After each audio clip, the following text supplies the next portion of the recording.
In this video, I'll be showing you how I learned to do the headstand. Medyo complex ang headstand, so I broke this video down into 3 different parts. First, ipapakita ko yung 7 drills that helped me get my first headstand.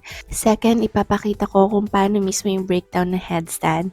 And third is more bonus tips to overcome your fears of falling down or kung nag-struggle ka pa din to find your balance. You need to understand that in order to be able to learn to do headstands, you need to improve your balance first. You need to improve your strength sa arms, shoulders, back, and core. You need to get used to being upside down, and you need to improve your focus and presence of minds para hindi ka ma-fall. Medyo mahirap mag-headstand. It's an advanced level yoga pose and you're using halos lahat ng muscles sa katawan mo. So, heto muna yung 7 drills or 7 baby steps na pinapractice ko every day to get into headstands eventually. And also, yung mga babanggitin kong drills ay inarrange ko siya from easiest to the hardest. So, yung first, yung easiest hanggang sa pahirap ng pahirap. Kasi for me, if you're a beginner, I suggest na i-master mo muna dapat yung first drill bago ka mag-move on sa next so that you can prevent any injury. Kaya huwag kang mag-skip para makapag-headstand ka safely. So, the first drill that you can do is the downward facing dog. So, ito yung pinakamadali. So, mag-tabletop position ka muna wherein you get on all your fours. Keep your arms shoulder length apart. Keep your legs straight. Keep your arms straight. Keep your head down. Yung gaze mo ay somewhere between your legs. So, parang pa-inverted letter V yung katawan mo dito. Hold this pose for 10 to 15 seconds. This pose helps you get used to doing inversions. With this pose, manasanay kang mag-upside down. Nasa-strength pa nito yung hands mo, wrists mo, and fingers mo. Na-elongate pa nito yung spine mo. Na-improve pa nito yung blood circulation mo sa katawan, which is crucial para magawa mo yung headstand. At first, mararamdaman mo na yung blood mo napupunta lahat sa ulo mo and hindi ka sanay. Yung face mo mamumula, but it's normal. But with practice, it'll become nothing to you, especially if you practice it often. So, maganda tong pose para sa lahat ng mga nagsisimula pa lang matuto mag-headstand. Then, kung comfortable ka na sa position na to, i-try mong i-lift yung isang leg, making it a 3-legged dog. So, keep your hips squared and your legs straight. Hold it for 10 seconds. And baba mo ulit. Then kabilang leg naman ulit. Hold it again for 10 seconds. Then ulit-ulitin mo na to hanggang sa maging comfortable ka na sa position na to. With this pose, na-improve nito yung balance mo, especially nung shift mo yung weight mo from one leg to another.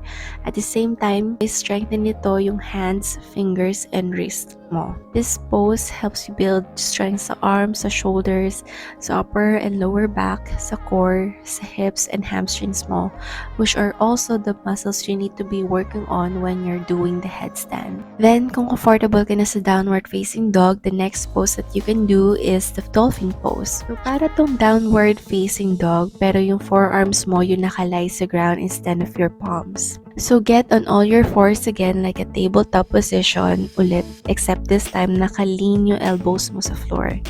So, yung elbows mo ay shoulder length apart. So, how to know if it's shoulder length? I-cross mo yung arms mo like this with your hands on your elbows. Lie on your elbows sa ground. Then, interlock mo yung fingers mo except yung thumb mo ay naka-loose. So, parang may shape na triangle sa forearms mo. Then, kung sanay ka na sa dolphin pose, pwede ka na mag-proceed sa next pose, which is the half headstand. Similar din to sa dolphin pose, but this time, yung crown ng head natin naka-place sa ground. So, para malaman nyo kung saan yung crown ng head, gawin nyo lang tong sign na to. Parang rock and roll, pero yung nakataas yung thumb mo and yung little finger mo.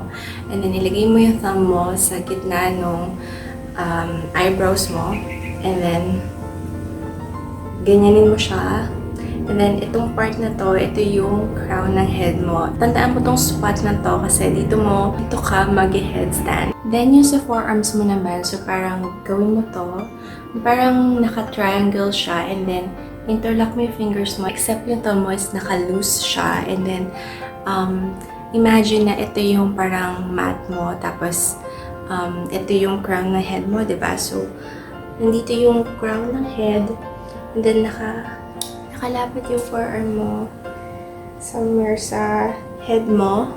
So, parang magiging ganun yung hitsura niya sa headstand, pero naka-upside down ka. So, there. So, now let's do it. So, get on a tabletop position ulit with your forearms on the ground. And this time, place mo yung crown ng head mo sa floor.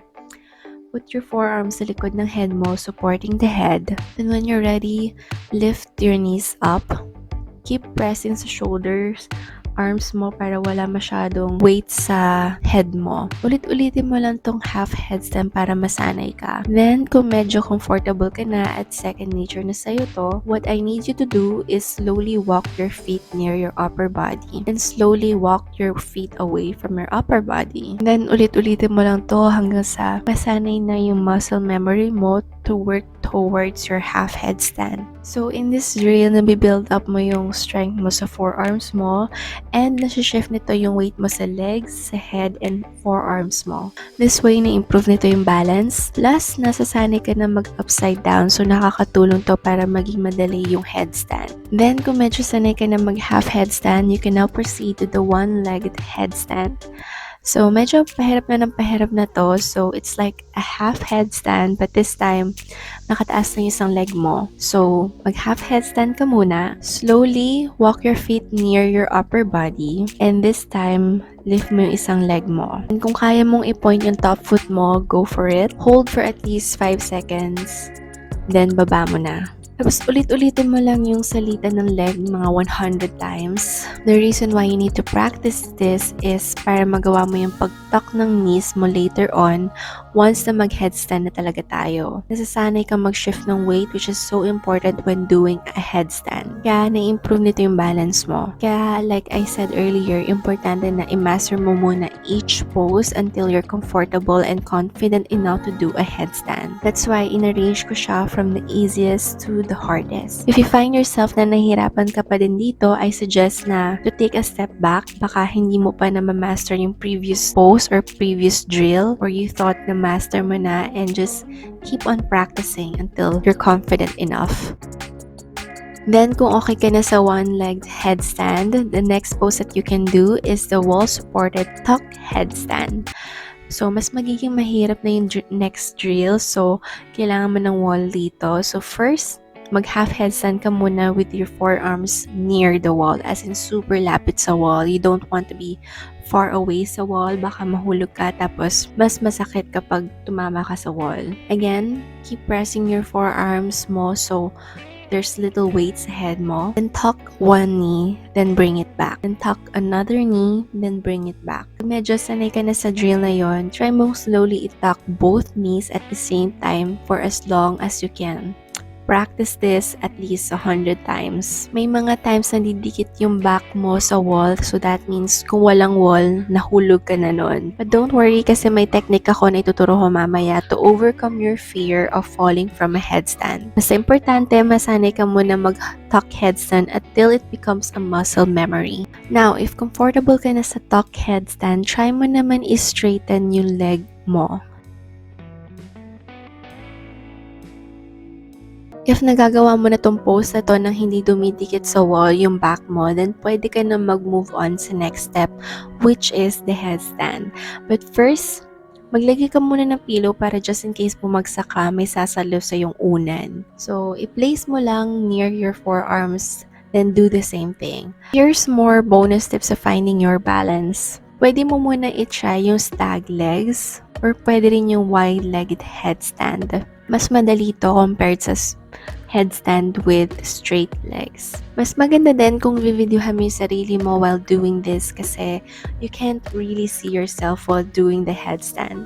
This way, you can check if straight na yung legs mo while you're doing it or hindi pa. So here's the breakdown on how you can do the headstand. First, place your forearms on your mat, shoulder length. Interlock your fingers except for the thumbs. Place your head on the ground, touching the floor. Then lift your knees up. Walk your feet closer. Tuck one knee. Then tuck another knee. Then slowly straighten your legs up. Remember, it takes time and practice to finally get your first headstand. Just keep on practicing, be careful, have lots of presence of mind. Ulit-ulitin mo lang tong video na to, don't skip each step. Magandang headstand to improve your circulation, increase your blood flow, improve your balance and stability, and alleviate stress. Let me know in the comments below kung saan kayo nag-struggle sa headstand. And if you want to learn how to do this pose or king dancer pose, check out mo tong video na to next. See you sa next video ko. Bye!